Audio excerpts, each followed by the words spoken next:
इन समाचारों के प्रायोजक है Sanwariya Vastralaya, Ram Shyam garden, Chandesara bypass, Dewas road, Ujjain, और श्री राम श्याम रिजॉर्ट और marriage garden, Chandesara bypass, Dewas road, Ujjain, और Himanshi chiropractic and health care clinic, doctor Saudan Singh Dabi, Chakravada Hariom garden, toll tax के पास, उन्हेल, नागदा रोड, उज्जैन।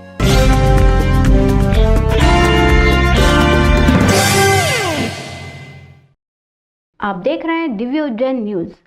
स्वामी रामदेव ने कहा कि विरासत मूलक विकास और संस्कृति के नए प्रतिमान मुख्यमंत्री डॉक्टर मोहन यादव प्रतिदिन गढ़ रहे हैं।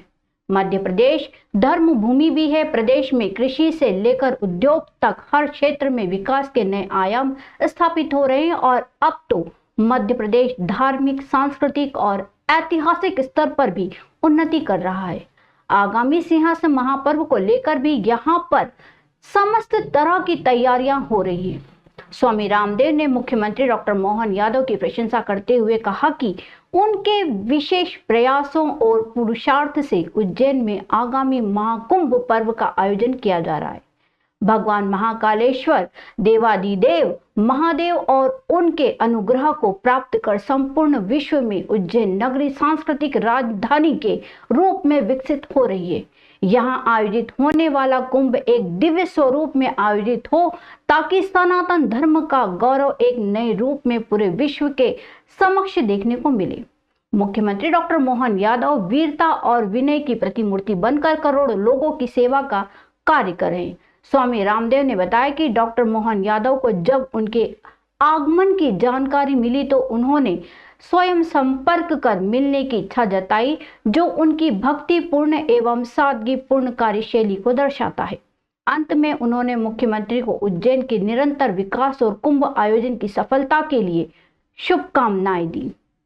और मध्य प्रदेश धर्म भूमि भी है और यह अब विकास की एक कृषि से लेकर के उद्योग से लेकर के और अब तो नए एक धार्मिक, सांस्कृतिक और ऐतिहासिक तौर पर कुछ घटनाक्रमों को लेकर के और अब यहाँ पर महाकुंभ को लेकर के भी, महाकाल तो देवों में देव महादेव है और उस महादेव के अनुग्रह को प्राप्त करने के लिए पूरी दुनिया का एक सबसे बड़ा केंद्र, एक आध्यात्मिक राजधानी के रूप में उज्जैन विकसित हो रहा है और उसमें बहुत बड़ा पुरुषार्थ हमारे परम आदरणीय डॉक्टर मोहन यादव जी कर रहे हैं।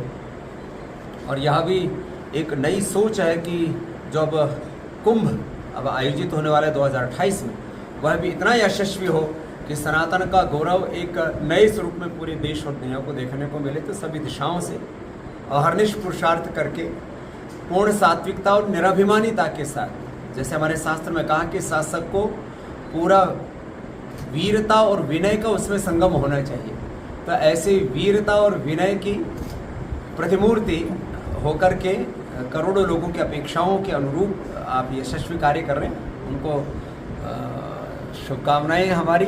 और आज तो हम अक्षय तृतीया को महाकाल के दर्शन के लिए आए थे। कोई राजनीतिक कार्यक्रम नहीं था, विशुद्ध रूप से एक आध्यात्मिक अनुष्ठान के लिए आए।